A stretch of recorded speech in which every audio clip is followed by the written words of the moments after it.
My name is CMcClure, and my qualitative approach study is based on enhancing student motivation and achievement through project-based learning in high school anatomy and physiology courses.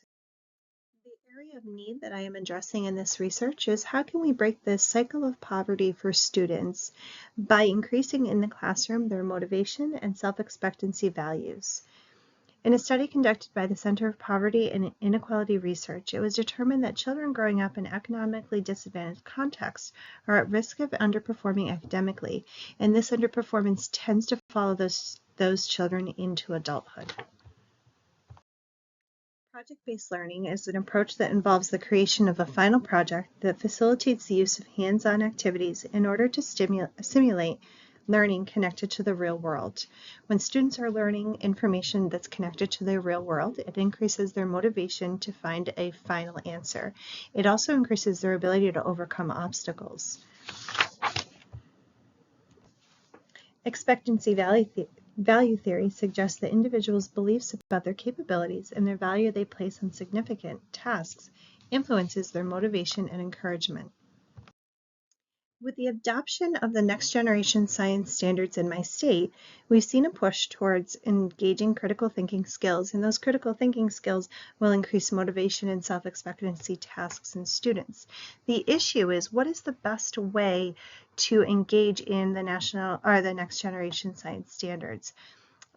That is the research gap for my research, is how do we do it best? How can we make this most effective in our classrooms? The area that I'm going to focus on is how we can use a phenomenon-based storyline curriculum in order to increase motivation, self-expectancy, and overall achievement of critical thinking skills in students in rural, low-income areas. The significance of this study is that in the end, students will develop critical thinking skills, which will allow them to set goals and increase their employability long term. That increase in employability will hopefully increase their attainment of a good wage, which will break the cycle of poverty. Encouraging students to set specific achievable goals related to critical thinking can enhance their motivation, which will then increase their expectancy for future success. The purpose of this study is to determine how the implementation of project-based learning through phenomenon-driven storylines influences student expectancy values, including intrinsic, attainment, and utility values. It is also to determine how students perceive the impact of project-based learning in their intrinsic motivation in learning anatomy and physiology education. This phenomenon-based study will focus on the experiences of high school anatomy and physiology students by assessing real-life situations to engage students in critical thinking and project-based learning. To develop targeted groups of students, a purposeful sampling strategy will be employed. The criterion-driven sampling will allow the researcher to choose participants currently enrolled in the anatomy and physiology course in a rural school district where PBL can be implemented. The students will engage in interviews, observations, and focus groups.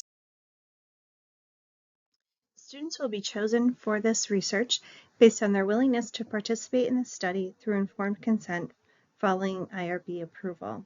60 students will be involved in the study.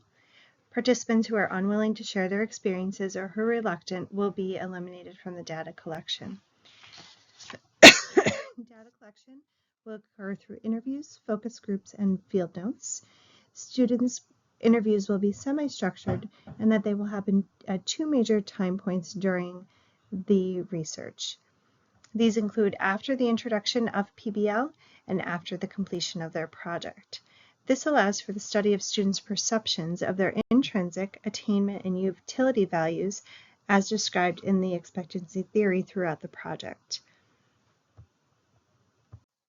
A focus group will be maintained as well of about 8 to 10 students so that we can more deeply discuss the challenges that they faced and how they overcame those challenges. Data will be analyzed by following the following outlined steps. First, it will be transcribed, so interviews will be transcribed and arranged so they could be evaluated. Next, the data will be synthesized and generalized before it can be coded. Coding will allow the organization of data that brings it to meaningful categories so that it can be analyzed.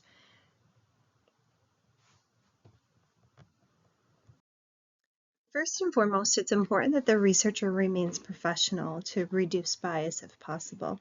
The researcher is the facilitator of the learning and an active listener. So the researcher is teaching the coursework, is actively facilitating the learning and the project-based learning, and also listening for discussions happening in the classroom, gathering data in the classroom, observing students, and putting all of that data together.